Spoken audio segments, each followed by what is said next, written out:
Salut à tous, bienvenue dans Ciné, Série et compagnie qui s'échappe de l'autre côté des écrans auprès de héros du quotidien, certes, mais qui font battre notre cœur. Car aujourd'hui, le rire le dispute à l'émotion. Comme dans Perfect Day, où les tribulations d'une équipe d'humanitaires un peu paumée, menée par Benicio del Toro et Mélanie Thierry, déclaration d'amour à un film qui nous met du baume au cœur. Un film qui fait du bien, on appelle ça un feel-good movie. C'est le cas de la nouvelle comédie tendre de Lucien Jean-Baptiste. L'acteur et réalisateur se livre comme jamais dans une leçon de mise en scène en forme de leçon de vie. Les petits riens de l'existence, voilà qui inspire le chanteur Benabar. Mais cette semaine, c'est l'acteur et auteur qui se dévoile à travers son amour du cinéma de Claude Sautet et des sitcoms.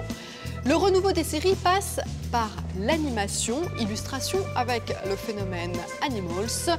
Mais tout de suite, rencontre avec un acteur heureux, François Cluzet.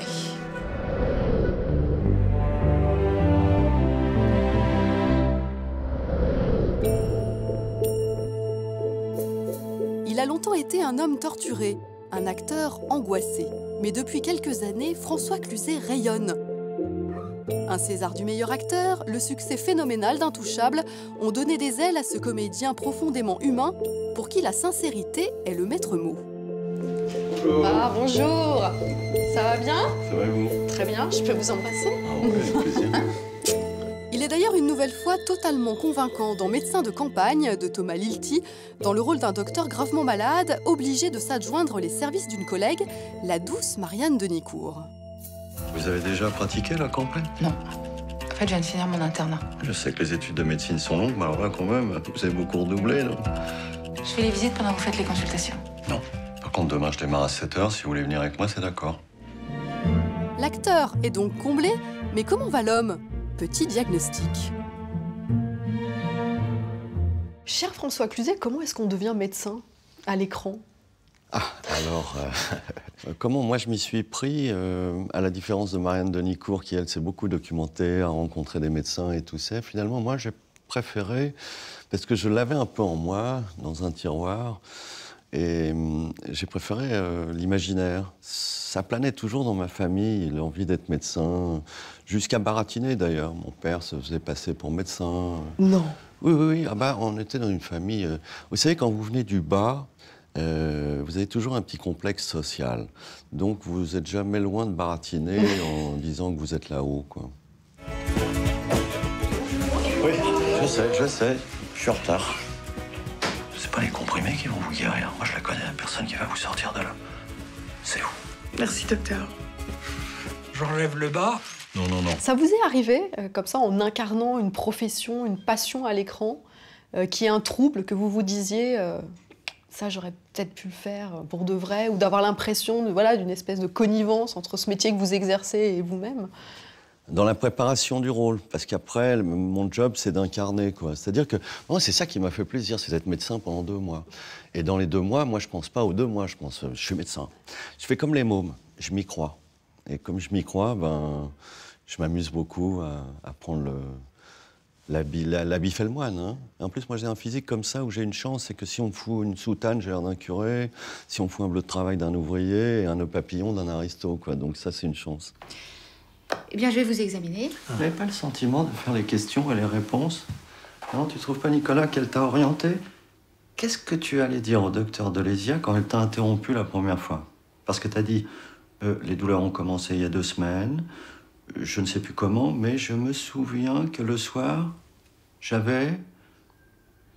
Je venais de commencer le nouveau traitement pour mon diabète.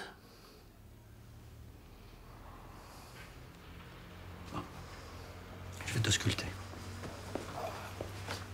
Thomas Lilti est un ancien médecin, donc il a forcément un regard singulier sur cet univers. Il l'avait montré avec Hippocrate. Qu'est-ce que ça vous a apporté, son regard? Est-ce que vous lui avez posé beaucoup de questions? Vous me parliez de votre imaginaire. Est-ce qu'il a laissé votre imaginaire faire avant tout? On a beaucoup travaillé en amont, et c'est ça que j'aime, c'est-à-dire travailler 3 ou 4 mois en amont, parce qu'au moment du tournage, moi, j'ai juste à être en vie, à donner de la vie. Les acteurs sont faits pour donner de la vie aux histoires, c'est tout, c'est pas plus compliqué que ça. L'avantage de Lilti, alors, les comiques, c'est quand j'oubliais de mettre le stéthoscope dans les oreilles et qui coupe, et que je déteste qu'on coupe, donc je dis, qu'est-ce qu'il y a? Bah, mets le stéthoscope, oui, d'accord. Et puis autrement, il ressemblait beaucoup lui-même à mon personnage. Et parce que c'est un metteur en scène très à l'écoute, très calme, généreux, avec une ambiance dans l'équipe très importante. Chacun est responsabilisé. Donc j'avais toujours en face de moi l'image du metteur en scène qui est lui-même médecin. Quand est-ce que vous avez pris conscience de cette importance du collectif? Est-ce qu'un acteur ne commence pas par toujours être un peu individualiste avant de se rendre compte qu'il a besoin d'une équipe pour exister? Moi, j'ai eu la chance de l'avoir assez vite au théâtre. Là, c'est toute une équipe qui montre son travail. Donc, il s'agit de notre travail, quoi.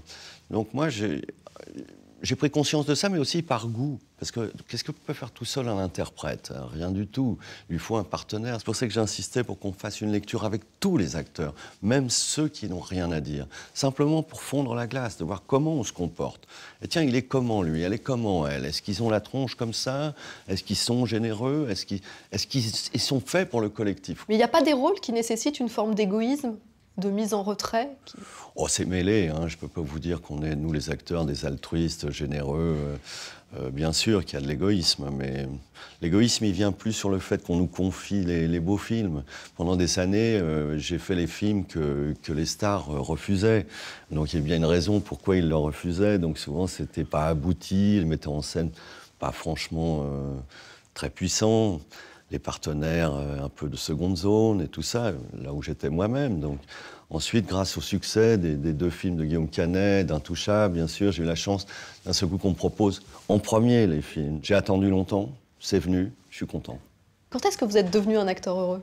C'est avec le succès ou c'est certaines rencontres et certains films qui ont contribué aussi à cette joie d'être acteur? Non, je crois que je suis devenu un acteur heureux quand je suis devenu un homme heureux. C'est-à-dire, ça a pris du temps. Avant, j'étais un acteur à fleur de peau, j'étais un acteur écorché vif. Ça se passait pas toujours très bien. Il fallait pas m'empêcher de jouer, quoi, hein, parce qu'autrement, je râle très vite. Puis aujourd'hui, avec mes 60 ans, j'ai récupéré un peu de sérénité, et puis d'envie que les choses soient paisibles aussi. Donc je fais toujours en sorte pour que les plateaux soient les plus harmonieux, les plus agréables. C'est aussi mon éducation. Mon père me disait 1 égale 1. C'est-à-dire pas question d'inférieur ni de supérieur. Mais vous avez souvent raconté que votre jeunesse et votre enfance n'avaient pas été un long fleuve tranquille, ni source de beaucoup de joie. Quand vous vous retournez sur le passé, et vous, l'homme heureux et l'acteur heureux, vous regardez ce passé comment? Avec une forme de sagesse et de sérénité? Alors, Éden, j'essaye de ne pas y penser, parce que je l'ai encore dans les tripes. J'essaye, c'est pas si facile, mais j'essaye de ne pas penser à cette enfance, ni à tous ceux qui m'ont accompagné à ce moment-là, parce que ça me bouleverse et ça me fout en l'air. Donc, je sais aussi que si je suis devenu acteur, c'est parce que forcément, ça vous a construit comme ça. J'étais déséquilibré quelque part, en tout cas affectivement. Voilà. Je ne me sentais pas assez aimé, j'avais envie d'être aimé. Et quand j'étais petit, j'étais toujours je faisais des interviews imaginaires, tout le temps, parce que je me voulais célèbre. Donc, à l'époque, je marchais dans la rue, je doublais une vieille dame et je commentais en direct. Ben voilà, il vient de dépasser encore la voiture numéro 12. Ah, mais vraiment, quel pilote et tout ça. Puis évidemment, je gagnais la course au bout de la rue. Et là, je m'interrogeais encore à nouveau. Et j'étais très modeste en disant oui, mais la voiture est excellente. Enfin, j'ai fait des millions d'interviews imaginaires comme ça. Et qu'est-ce que j'ai compris là-dedans? C'est qu'on fait un métier magnifique à condition de bien le remettre là où il est utile. Interprète. Ça veut dire prêter son intérieur. Pas de doute, François Cluzet n'est pas seulement un homme heureux, il est carrément devenu philosophe.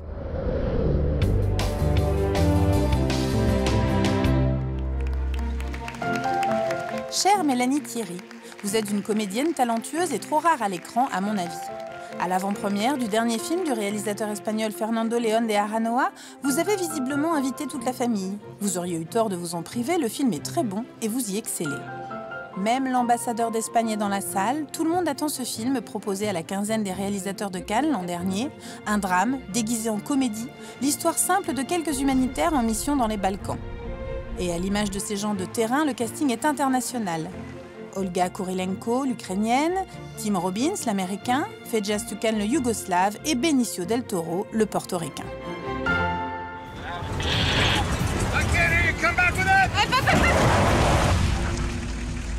trap. They put mines on one side. The question is which side.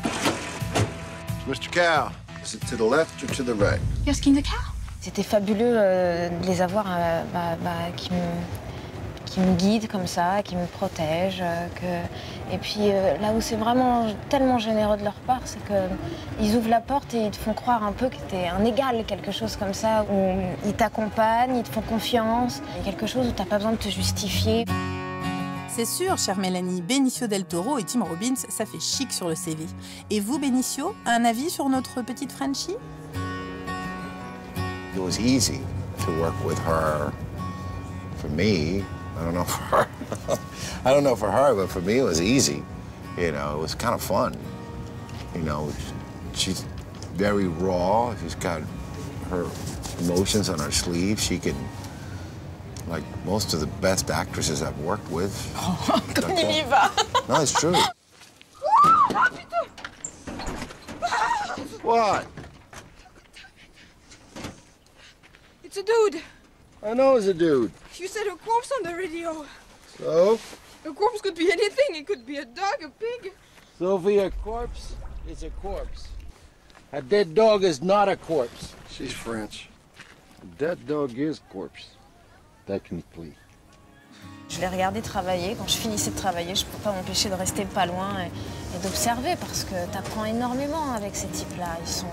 Puis c'est des bêtes de travail, ils arrivent avec 1000 idées, c'est-à-dire qu'il y a déjà une structure dans ce qui est écrit dans le scénario, on comprend le personnage à travers ce qui est écrit, mais après, eux, ce qu'ils amènent, quoi, ils amènent le film beaucoup plus haut, beaucoup plus loin, et puis l'engagement est total, ils ne s'intéressent pas juste à leur personnage et à faire leur performance. Il ne s'agit pas que de ça, il s'agit vraiment de faire un grand film et de faire un bon film. Je sais que depuis, j'ai une liste d'accessoires quand je tourne qui est vachement plus conséquente qu'avant. Vas-y, c'est. Elle dit qu'elle t'aime et honnêtement, je ne peux pas lui en vouloir. Benicio, vous êtes aujourd'hui aux côtés de Mélanie Thierry dans un film atypique. Depuis votre apparition dans 2 flics à Miami, vous avez fait du chemin.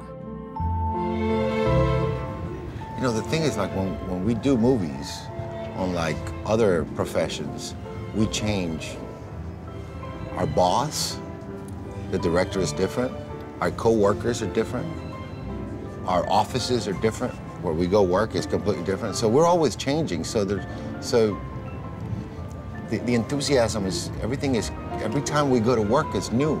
That's one of the interesting, complicated, but fun part about what we do.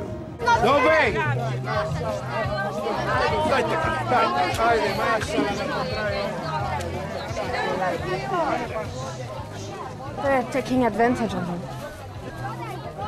Of course they are. This is war. And then the director is different. The story, you know, doing a story about aid workers is, it's a world that is. They don't make many movies. You know, they make movies about cops. A lot of movies about cops every year. But about aid workers, they don't make movies that much. So it's nice to be in that world. What else?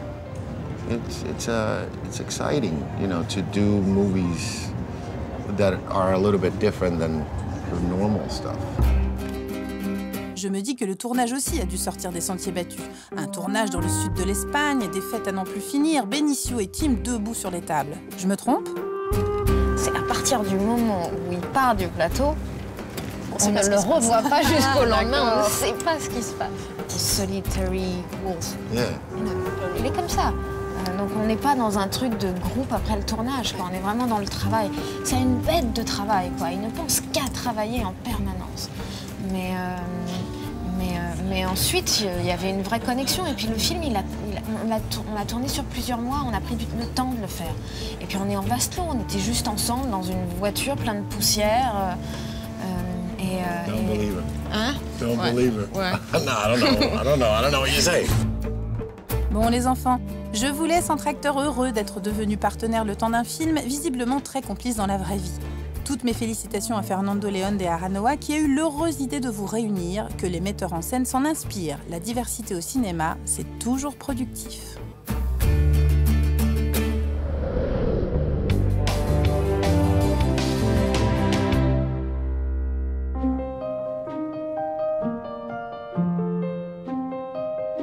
Extra Interview, c'est une personnalité qui se dévoile à travers son rapport au cinéma et à la série. Pour le chanteur Benabar, ce lien étroit est né dès l'enfance grâce à un père régisseur sur des tournages et à une première vie de scénariste pour le petit écran. Raconter des histoires, il ne s'en lasse pas, y compris au théâtre, en écrivant la pièce « Je vous écoute », où il incarne également un psy confronté au mari jaloux d'une patiente et surtout à ses propres névroses. Dites pas que vous êtes claustro. Ça fait plaisir, ça. C'est marrant, hein, psy claustro. Non, marrant, non. Non, moi je me réjouis pas du malheur des autres, hein. C'est vous qui profitez de ça puis vous emprochez l'oseille. Mais au fond, qu'est-ce qui attire l'œil de Benabar, ou plutôt de Bruno Nicolini? Bruno, après la musique et le cinéma, vous voilà auteur d'une pièce de théâtre. Ça répond à quelle envie? Avant tout, l'envie de raconter une histoire, de faire du spectacle, de faire du divertissement. Ça, c'est quelque chose qui m'anime vraiment. Ouais. Mais vous le faites en écrivant des chansons? Oui, c'est un peu utiliser tous les moyens qui nous sont donnés pour raconter des histoires, et puis avec ce côté aussi très excitant, un peu démiurge, d'inventer des personnages, de leur faire un peu ce qu'on veut. Enfin, c'est très jouissif quand même d'écrire, d'inventer des histoires. Comment un psy névrosé veut-il soigner les autres alors qu'il n'est pas capable de soigner lui-même? Toujours cette logique implacable. C'est pas si simple, figurez-vous. Eh ben si, c'est simplissime. Ben moi j'irais pas me faire soigner les dents chez un dentiste qu'aller chez Côte ou pourri, par exemple. Pourquoi alors nous faire entrer comme ça dans le cabinet d'un psy? Il y avait déjà le côté pratique pour raconter une histoire au théâtre de huis clos, en plus de tous les codes de la psychanalyse, de la psychologie, etc., le divan, enfin qu'on connaît tous. Il y a tous ces clichés-là et c'est toujours amusant quand on fait une comédie d'avoir autant de clichés à manipuler, parce que entre celui qui fait les trucs, on veut coucher avec notre mère, etc. Donc ça fait quand même un réservoir de vannes potentielles assez profond.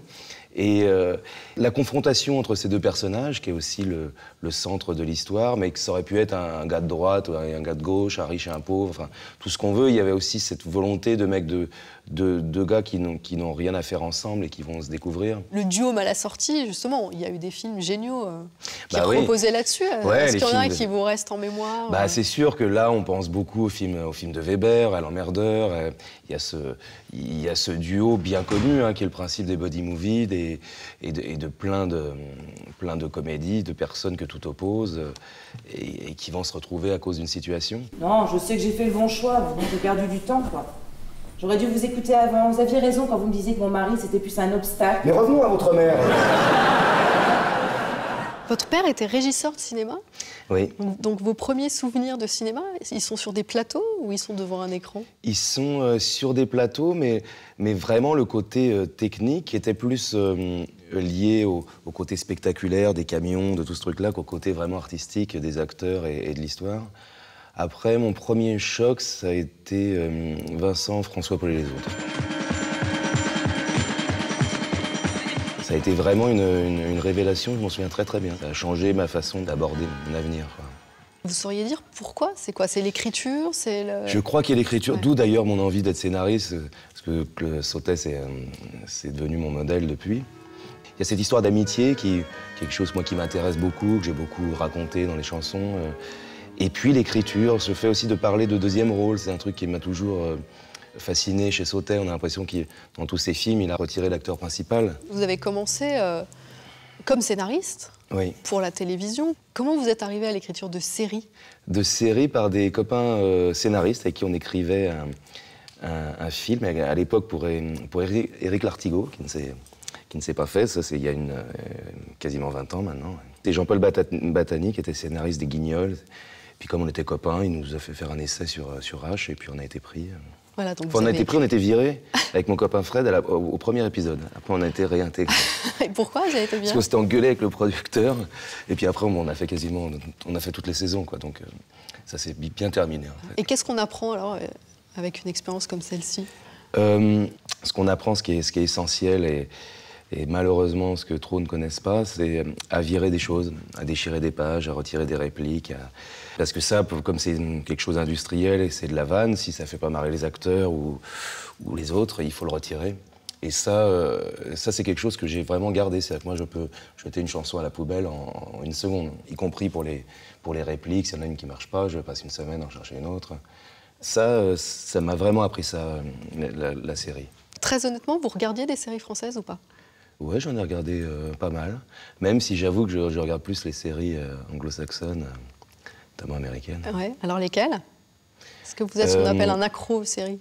J'ai été fasciné, moi ça fait un moment maintenant, mais par Les Sopranos, qui a été un truc beaucoup plus important que ça n'en avait l'air. En fait, j'ai vraiment adoré cette série. Là, il est aussi question d'un personnage qui se confie à son psy. Oui, exactement. Pour partir. Mais d'ailleurs, exactement, c'est peut-être peut-être ça se retrouve un peu ici. Je suis un fan inconditionnel d'une série comique qui s'appelle Big Bang Theory, que je trouve hilarante et incroyablement bien écrite, avec des vannes quand même géniales.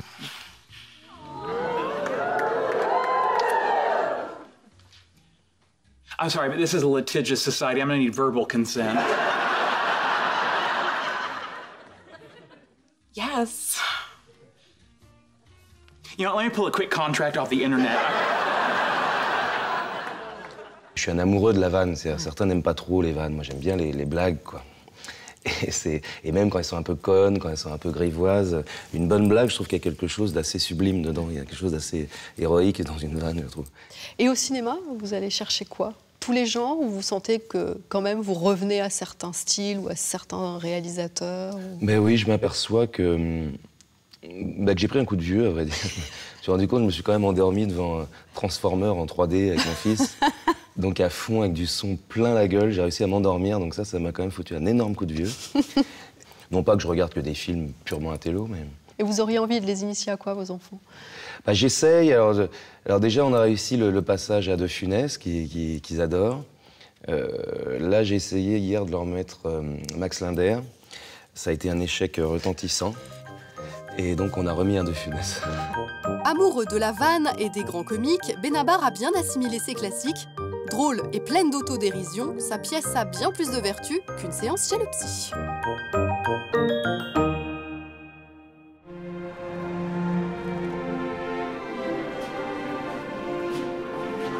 Dans quelques instants, vous aurez rendez-vous dans le screen parfait avec Lucien Jean-Baptiste. Vous vous souvenez certainement de la première étoile qui nous avait fait entrer dans l'univers doux et drôle de cet acteur-réalisateur qui puise beaucoup dans sa propre existence pour nourrir ses films. Le dernier, Dieu merci, est l'histoire d'une renaissance, celle d'un homme qui sort de prison et décide de devenir comédien. C'est la jolie leçon de mise en scène de la semaine. Mais avant cela, Madame Esseri a, figurez-vous, de grandes envies d'animation.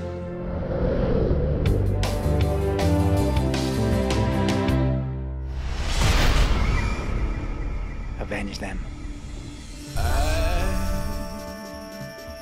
Pour commencer, Madame Esseri vous rappelle que s'il vous faut attendre jusqu'au mois d'avril pour retrouver votre petit Game of Thrones du lundi soir avec une saison 6 qui s'annonce décoiffante, vous pouvez d'ores et déjà entamer les révisions avec le coffret DVD Blu-ray.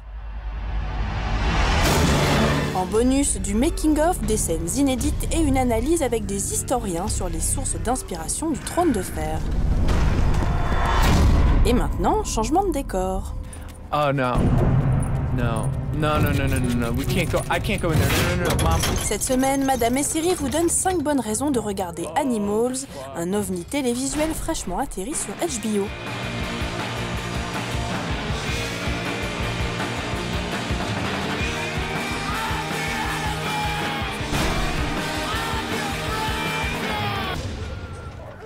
No. We got a new one. Oh, here we go. Fresh meat. Les deux créateurs de Animals, Mike Luciano et Phil Matariz, vivent un véritable conte de fées. Oh, okay, that's yours. That's fine.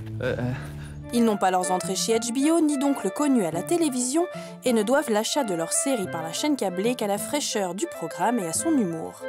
Les deux amis et collègues ont imaginé Animals en observant 2 pigeons sur un bord de fenêtre pendant une pause café dans l'agence de pub qui les employait il y a encore quelques mois. Après avoir réalisé une petite vidéo dont ils ont géré toutes les étapes, du dessin au doublage et au montage, ils ont été repérés par les frères Duplass, producteurs hyperactifs dans le cinéma indépendant et à la télé. This is the best part of my day, is being with you guys. You're gonna get to be with us. I doubt it. Of course you will. Well, I love you and I love the little lives you have in you, and if you need help delivering, please call out to me, Howl. I'm just down the street from you. And I consider you my closest friend in this group. Wow. que se racontent les animaux et insectes qui nous entourent.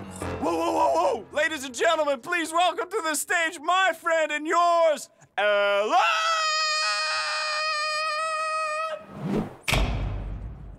Une question à laquelle Mike et Phil, on va les appeler comme ça, répondent par des dialogues délirants entre cafards, pigeons, rats et autres chiens dépressifs. What is that over there? No. I'm sorry, No. Why is he having a Vietnam flashback over there? Fuck it. Well, it gets very sensitive when the shot box is brought up. I don't want to go in the shot box. You're not going in Don't the... put me in the shot box, man. No one's putting you in the shot box, Philip.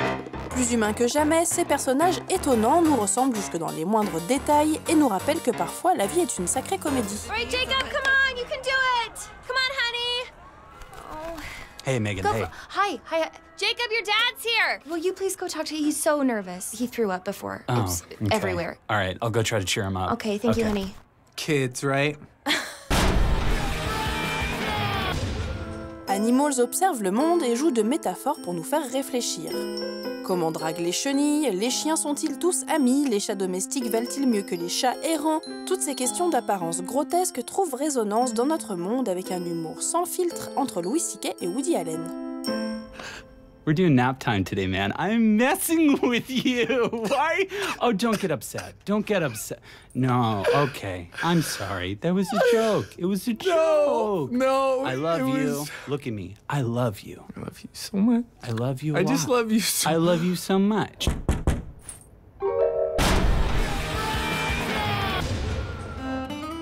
La Statue de la Liberté, Central Park, les ruelles sombres et les toits d'immeubles, tous les lieux iconiques de la Grande Pomme sont passés sous les couleurs rincées et grisâtres de Animals, nous permettant de redécouvrir la ville sous un autre regard.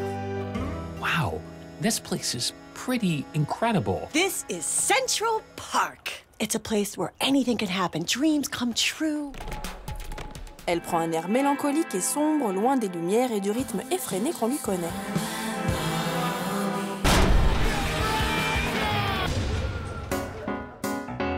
Pour rendre crédibles et attachantes ces bestioles en tout genre, Phil, Mike et les frères Duplass ont fait appel aux meilleurs comédiens et comiques du moment. En tendant l'oreille, on reconnaît Aziz Ansari de Master of None, l'hilarant Mark Maron, Lauren Lapkus de Orange is the New Black, Marie Hollande de Blunt Talk ou encore Eric André vu dans Man Seeking Woman et Two Broke Girls. What's up, baby? Hey, baby. Yeah? You going real slow today, aren't you? I like you. Yeah, that's good. You know, don't just say I like you. It's a little matter of fact. Give her a little compliment, you know? Okay. Check us out. I want to see that ooze in my bed. You heard me, girl. You see what I'm saying? Animals, c'est le lundi à 22h50 sur OCS City.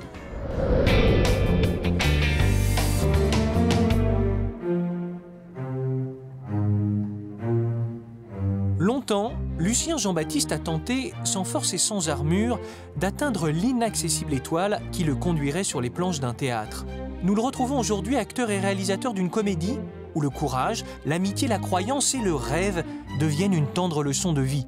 Il y a dans l'humanité de ce cinéma un petit quelque chose de Frank Capra qui fait du bien.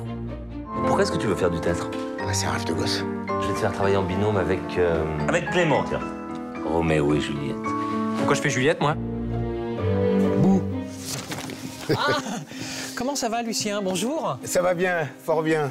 C'est incroyable de se retrouver sur cette scène de théâtre. Ah bah ouais, c'est incroyable, c'est même magique. Tout a commencé là, pas ici, mais sur une scène de théâtre. Pour vous? Ah ouais, pour moi, ouais, le cours Florent. J'avais 31 ans et je m'étais inscrit à un stage. Et quand je me suis retrouvé, une scène qui était beaucoup moins grande, mais les lumières, tout ça, j'ai senti que c'était là. Et puis le cinéma mêlé au théâtre, c'est parfait. C'est parfait pour parler de mise en scène. Lucien Jean-Baptiste, il y a une tradition dans cette émission. Je demande au metteur en scène que je reçois de mettre en scène cette interview. Vous avez des caméras, vous avez des assises, vous faites ce que vous voulez. Alors moi, ce que j'aime bien dans ce genre de plan, ce que j'aime bien, c'est quand... Voilà. Mais alors après, il faudra faire le contre-champ. Alors qu'est-ce que je fais? Je tiens compte du fait que les caméras sont dans notre dos ou... C'est vous qui faites ce que vous voulez. Alors moi, je mettrais... vraiment, je ferais quelque chose d'assez symétrique. Et je ferais... Ouais, je mettrais... Voilà, comme ça. Et où est-ce qu'on met les caméras, Lucien? Ben, on se mettrait comme ça, on aurait des plans là, et puis on aurait quelque chose ouais, qui récupère ça, et puis surtout, j'aimerais bien faire fonctionner ce plan de dos qui... Voilà. Ou alors, ce qu'on va faire, mieux, ça y est, parce que la mise en scène, ça rigole pas, on va se mettre face à face, et là, ça va être très beau. Comme ça, je peux bénéficier, voilà, quelque chose de... Voilà, une espèce de, d'en attendant Godot, quelque chose de très frontal, de jeu, de masque, celui qui rit, celui qui est triste, voilà. Et là, on est bien. Là, on est bien. Ouais. On se regarde, on tient pas compte de la technique. Le spectateur nous regarde, et je pense que ça peut faire quelque chose de pas mal comme ça. Eh ben, c'est parti. Chouette. Allons-y. C'est votre 3e long métrage en tant que metteur en scène. Est-ce que ça y est, vous vous êtes familiarisé avec la grammaire de la réalisation? Est-ce que vous pouvez parler de taille de focale, de direction de lumière, ou vous dites non, ça je laisse à d'autres et mon intérêt c'est la direction d'acteur? La première étoile, je trouvais qu'en termes de caméra, je n'avais pas vraiment la grammaire d'un mouvement de caméra. Sur le premier film, j'ai dit on fait simple, on ne cherche pas à tout compliquer, à faire tourner la caméra dans tous les sens, même si l'histoire aurait pu s'y prêter, la montagne, grands espaces, etc., le ski. J'avais dit on va filmer simplement. Et sur le second, j'ai voulu essayer, c'est pour ça que je l'ai co-réalisé, avec Philippe Larude, voilà, vraiment utiliser la grammaire d'une caméra, faire des grands mouvements, etc., parce que j'avais un petit peu plus d'argent. Et finalement, je me suis rendu compte au 3e film que mon vrai plaisir, c'est la direction d'acteur. C'est-à-dire, je ne peux pas passer, je n'ai pas envie de passer 4 heures à attendre une lumière ou attendre à régler un mouvement et avoir 2 prises. J'assume maintenant priorité au jeu, aux acteurs, et toute la technique se met en place autour de ça. Benoît Jacot dit que la mise en scène, c'est l'art de la contradiction. On ne filme pas la beauté en faisant du beau. On ne filme pas l'ennui en étant ennuyeux. C'est quoi pour vous la mise en scène, Lucien Jean-Baptiste? C'est un parcours de sincérité. J'essaie de faire un cinéma très réaliste et je vais ajouter une petite couche de comédie, une petite couche de... Voilà, pour... on est quand même au cinéma, on essaie d'être un peu artiste, mais au départ, la réalité de la vie. On passe au cas concret? Bien sûr. Le jury, il faut l'émouvoir, il faut le surprendre. C'est ça le théâtre. Vous allez nous donner à voir ce qu'il y a de plus intime en vous. Vous allez être le violon et le violoniste, l'instrument et l'interprète. Alors à partir de maintenant, vous ne quittez pas d'une semaine. Vous vivez ensemble, vous bouffez ensemble, vous dormez ensemble, vous faites tout ensemble. Dans cet extrait, on voit que vous vous mettez en scène. Quel est le critère qui permet au réalisateur que vous êtes d'apprécier le jeu de l'acteur? C'est terrible. J'en souffre de plus en plus. J'arrive à mon 4e film et je me rends compte que je pensais que les choses iraient en s'améliorant, le jeu devant, derrière. J'ai de plus en plus de mal à gérer ça. Pourquoi? J'ai de plus en plus de plaisir à la mise en scène, de plus en plus de plaisir à la réalisation. Et du coup, en jouant, en étant acteur, il y a une part de la réalisation que je perds, que je ne contrôle pas, et une part de plaisir aussi. Mais alors la question, Lucien, c'est, je la pose au réalisateur que vous êtes. Quel est le critère qui permet d'apprécier le jeu de l'acteur Jean-Baptiste? C'est-à-dire à un moment, quand est-ce qu'il dit « ouais, cette prise elle est bonne et on n'en fait pas une autre » C'est simplement, je regarde, mais c'est dingue, ce que vous appuyez là, vous avez touché un point hyper terrible pour moi, c'est... Aujourd'hui, j'ai pris la décision, à partir du moment où on sera plus de 2 dans la scène, d'avoir un coach. C'est-à-dire de prendre quelqu'un qui va veiller, qui va être le garant de mon jeu. Parce que quand on est 4, 5, 6 comédiens, le temps que je regarde le jeu de chacun, ça fait autant de prises pratiquement. Et après, je m'occupe toujours de moi en dernier. Et quand ça vient à moi, quand c'est à mon tour, on n'a plus le temps, il reste une prise, on doit passer à autre chose. Je me fais avoir. Alors, c'est pas un truc égoïste, égotique. Mon truc, c'était de me faire coacher avant, de répéter toutes mes scènes, d'avoir déjà des grandes lignes. Comme ça, sur le plateau, il me restera peu de choses à régler. Mais je me rends compte que ça reste un exercice très difficile. Alors, j'appuie, je suis un peu sadique. Encore un peu là où ça fait mal. Quel est l'ennemi de l'acteur Lucien Jean-Baptiste que le réalisateur Lucien Jean-Baptiste corrige? Mon ennemi majeur, c'est quand le réalisateur s'immisce dans le jeu de l'acteur. C'est-à-dire que d'un seul coup, concrètement, je suis en train de jouer et à un moment, j'observe l'autre. Et là, c'est le réalisateur qui prend le dessus. De quoi? Normalement, je suis censé être en fac de droit. Je devrais être avocat. Objection. Bon, ça m'a saoulé. Mais mon père, plus tard, quand je serai une star, et qu'il sera chez Drucker, je peux te dire, il dira, oh là là, Clément, moi je pensais qu'il y avait en fac de droit, et en fait, il y avait encore de théâtre déjà à l'époque, la passion était là. Oh, donc c'est cet exercice schizophrénique, je dois effacer complètement le réalisateur quand je joue, et ça m'est très difficile. Et là, c'est plus le personnage, c'est le réalisateur qui fait, ah, c'est super ce qu'il est en train de faire. Et là, je fais merde. Et dans ma tête, je me dis, merde, pourquoi? Et c'est à moi de donner la réplique. Et c'est pour ça qu'il me faut 2-3 prises pour que le réalisateur disparaisse et qu'il n'y ait que le personnage qui soit là. Est-ce que vous diriez que jouer est un acte de soumission au réalisateur que vous êtes?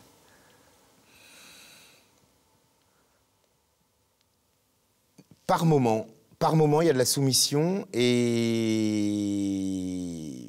parfois c'est une révolution, c'est-à-dire que je dois me battre contre le réalisateur. Mon personnage doit s'autoriser des choses que le réalisateur Lucien Jean-Baptiste n'avait pas prévues. Et il est vrai que je charge la script d'être une espèce de troisième œil, et je lui parle souvent de raccord émotionnel, parce que la script, au départ, elle est surtout dans les raccords vestimentaires, raccords de prise, etc. Et je lui dis, veille au raccord émotionnel. Et il y avait Gérard Mordillet qui m'avait dit ça il y a très longtemps. Il m'avait dit, Lucien, le seul raccord qui compte au cinéma, c'est le raccord émotionnel. On s'en fout du col, du machin, parce que si les gens sont dans l'émotion, ils verront pas que le col est... Et il est vrai que je la charge de ça. Parfois, je suis obligé d'oublier le réalisateur, de me faire violence, d'être irrespectueux pour donner quelque chose d'intéressant en termes de jeu. Dieu merci, cette interview se termine. Oh. Mais il reste une dernière question à laquelle je ne vais pas surenchérir, Lucien Jean-Baptiste. Pourquoi filmez-vous? Comme chez beaucoup d'artistes, hein, on raconte nos vies, on raconte ses problèmes, ses interrogations. Et moi, c'est vrai qu'elles sont souvent liées au fait que je sois un homme noir dans un monde de blanc. Particulièrement dans le cinéma, où on doit trouver sa place malgré les codes cinématographiques qui sont assez rudes, et pas que pour les Noirs, pour tout le monde. Dès que vous êtes, entre guillemets, différent ou minoritaire, eh bien, la place de la femme dans le cinéma, la place du gros dans le cinéma, la place de l'accent. J'aimerais continuer à casser les codes du cinéma, parce que si je reste dans ces codes-là, si on reste dans ces codes-là, il y a un progrès qui ne se fera pas, et ce progrès dans le cinéma, on doit aussi le retrouver dans la société. C'est pour ça que je fais des films.